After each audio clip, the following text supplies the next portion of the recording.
বন্ধুরা, পাকা কলা আর সুজি দিয়ে তৈরি করে নাও দুর্দান্ত এক রেসিপি।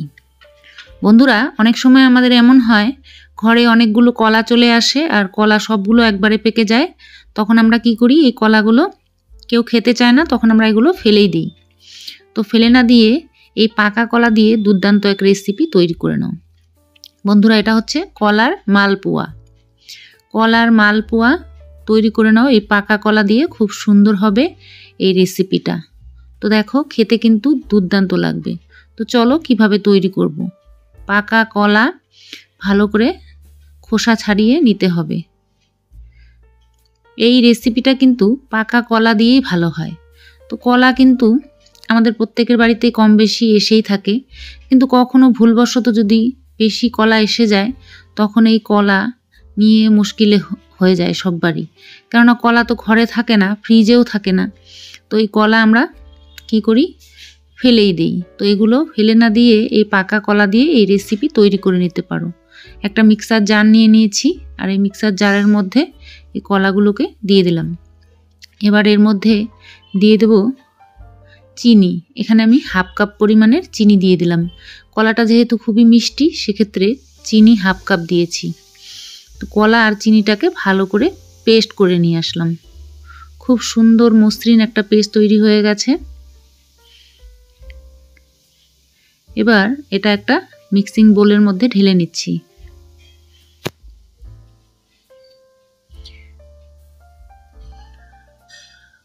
খুব সুন্দরভাবে পেস্ট হয়ে গেছে। এবার এর মধ্যে আমরা কয়েকটি জিনিস নেব। হাফ কাপ সুজি আমরা নিয়ে নিচ্ছি এর মধ্যে। হাফ কাপ সুজি দিয়ে ভালো করে মিশিয়ে নিচ্ছি। এবার এর মধ্যে কয়েকটি জিনিস আমরা দেব, ঘরে থাকাই, আমাদের রান্নাঘরে থাকা জিনিসই। কোনো জিনিস কিন্তু কিনে আনার প্রয়োজন হবে না, ঘরেই থাকে এগুলো আমাদের। তো দেখো, খুব সুন্দরভাবে সুজিটা মিশিয়ে নিয়েছি। এখন এর মধ্যে মেশাবো আটা। আটা বা ময়দা মেশাতে পারো তোমরা। আমি এখানে আটা নিয়ে নিচ্ছি 1 কাপ পরিমাণের। হাফ কাপ করে 2 কাপ নিলাম, মানে 1 কাপ আটা এখানে নিয়ে নিচ্ছি। নিয়ে আটাটাও ভালো করে মিশিয়ে নিলাম।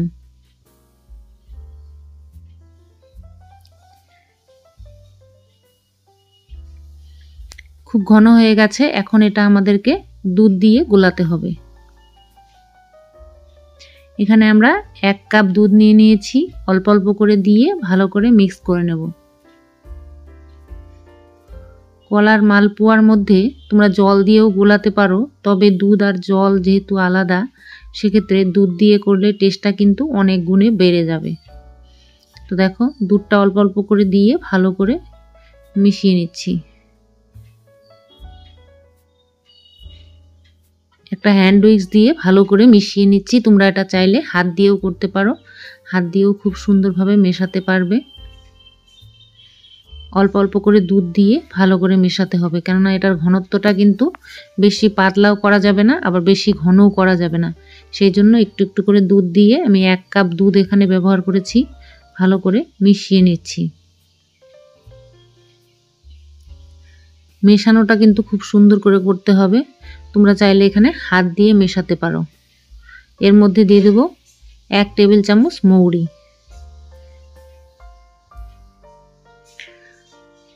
মালপোয়ার মধ্যে মৌরির ফ্লেভারটা কিন্তু ভালো লাগে, সেই জন্য আমি এর মধ্যে মৌরি দিয়ে দিলাম 1 টেবিল চামচ, দিয়ে ভালো করে মিশিয়ে নিচ্ছি। এটা খুব সুন্দর করে মেশাতে হবে। আর ঘনত্বটা দেখতেই পাচ্ছ কেমন ঘনত্ব হয়েছে, না খুব পাতলা না খুব ঘন, এরকম করে তৈরি করতে হবে। তো দেখো, ভালো করে মিশিয়ে নিয়েছি।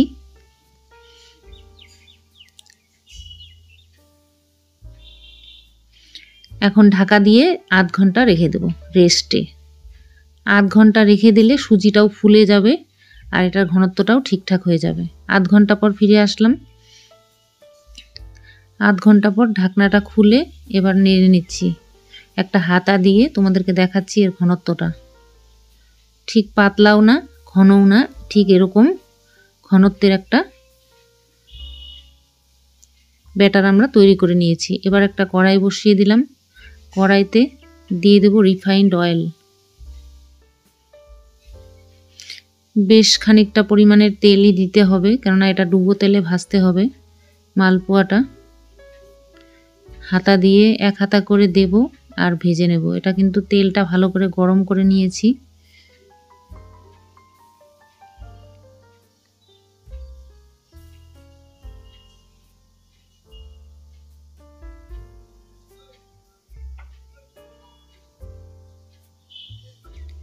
এবার এক পিঠ হয়ে গেছে, উল্টে দিলাম, আর দেখো কি সুন্দরভাবে ফুলে যাচ্ছে।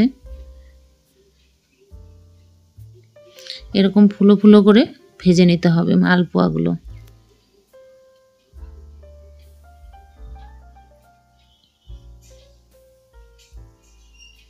তৈরি হয়ে গেল কলার মালপোয়া। তো বন্ধুরা, অতিরিক্ত কলা যদি পেকে যায় তাহলে ফেলে না দিয়ে এইভাবে মালপোয়া তৈরি করে নিতে পারো।